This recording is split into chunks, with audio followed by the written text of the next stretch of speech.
Welcome to my game plan. Each week we talk about recruiting, try to discuss the most important and relevant issues for the athletes in recruiting. And this week we discuss a very important one about competing and complaining. And I really enjoyed discussing the characteristics of athletes that really get out there and compete versus the ones that complain and blame. So enjoy this. It's critical to your recruiting. It's critical to getting better. And in order to see more, go to nucsports.com.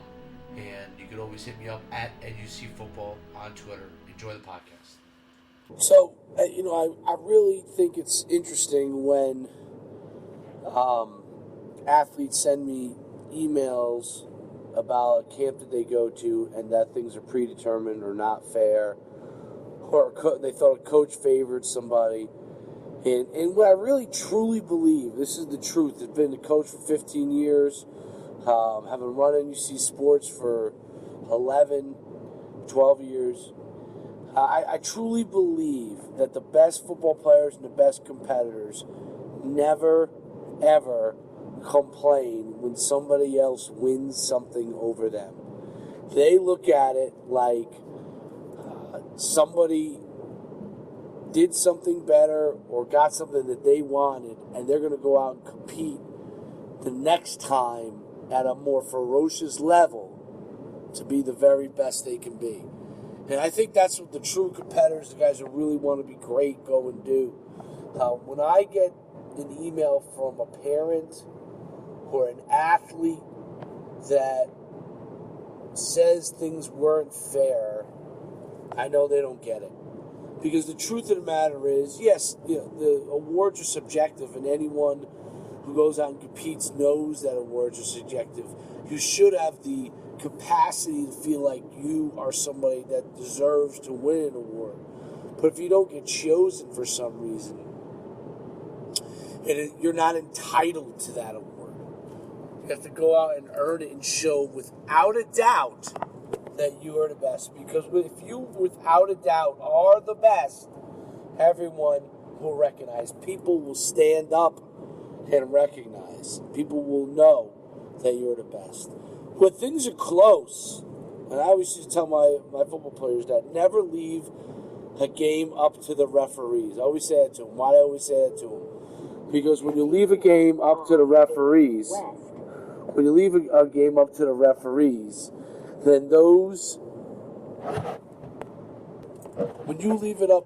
referees, you then take the game out of your hands. And if it's a close game, things can go out of the way. You can get bad calls against you. That's why I say you never leave a game up to the referees. And that goes for any competition or anything you're competing for. You have to show that you're emphatically the best. If you show that you are the best, then the good things will come. Maybe not today, maybe not tomorrow, but eventually good things will definitely come your way. Okay, you're not entitled to them. But the opportunity, by you investing in your success, you'll have that opportunity. Okay, and that's critical. I'm gonna read you a tweet I got, and I think it's really interesting.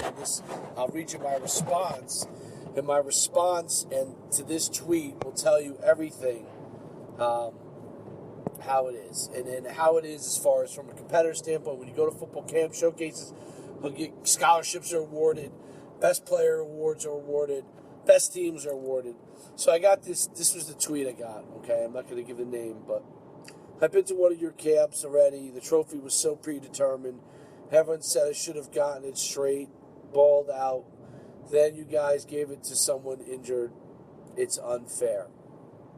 I wrote, nothing is predetermined. Compete, get better, and do better the next time.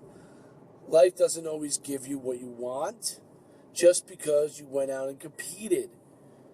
I wrote, you should be at 15 camps competing and getting better.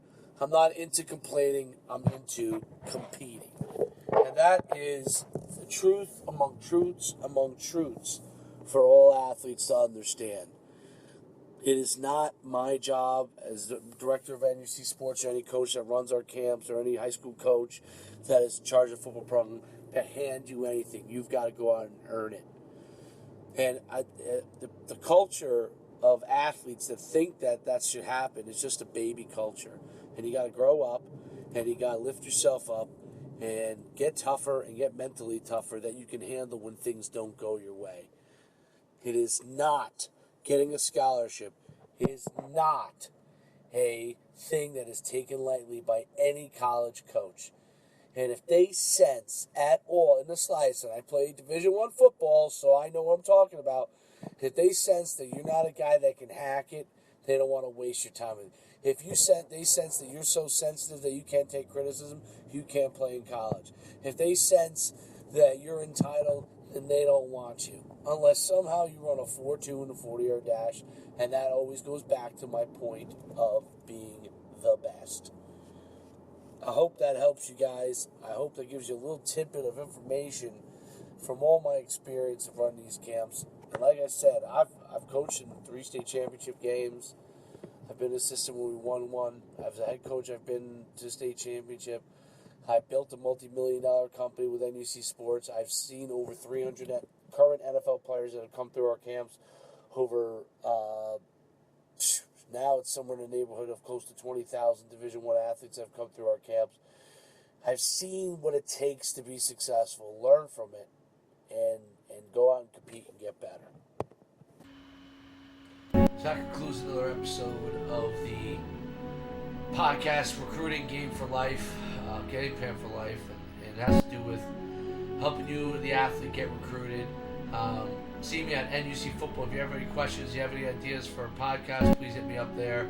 Or you can always go to nucsports.com, register for any of our events, our showcases, camps, combines. We're here changing the game to help you get recruited.